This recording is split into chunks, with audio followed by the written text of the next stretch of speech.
ગીર સોમનાથ જિલ્લાના ઉનાના લામધારથી વ્યાજપર bypass road પર આવેલ તપોવનના પાટિયા પાસે બંધ પડેલ ટેન્કર પાછળ એમ્બ્યુલન્સ ઘૂસી જતા ચાલકની ઇજાઓ થતા સારવાર અર્થે હોસ્પિટલ ખસેડાયો હતો।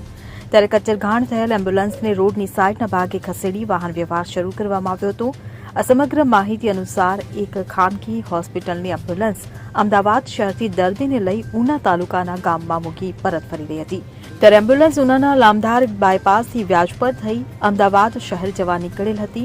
તે દરમિયાન ઉનાના તપોવનના પાટિયા પાસે બંધ પડેલ ટેન્કરની પાછળ એમ્બ્યુલન્સ ઘૂસી જતા એમ્બ્યુલન્સનો કચ્ચરઘાણ વળી ગયો હતો।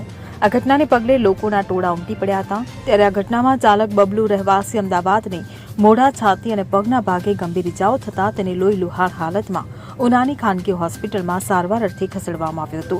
જે બાદ ઉના બાયપાસ રોડ પર અકસ્માતની ઘટના બનતા તંત્ર દ્વારા આ ખાનગી હોસ્પિટલની એમ્બ્યુલન્સને રોડની સાઇડના ભાગે ખસેડવામાં આવી હતી। જો કે સદનસીબે આ એમ્બ્યુલન્સમાં કોઈ દર્દી ન હોવાથી મોટો અકસ્માત સર્જાતા ટળ્યો હતો। Bureau report CN24 news. હવે જુઓ દેશ દુનિયાની તમામ ખબરો તમારી આંગળીના ટેરવે। ઉઠાવો મોબાઈલ અને ગૂગલ પ્લે સ્ટોર પરથી ડાઉનલોડ કરો અમારી CN24 ન્યૂઝ મોબાઈલ એપ।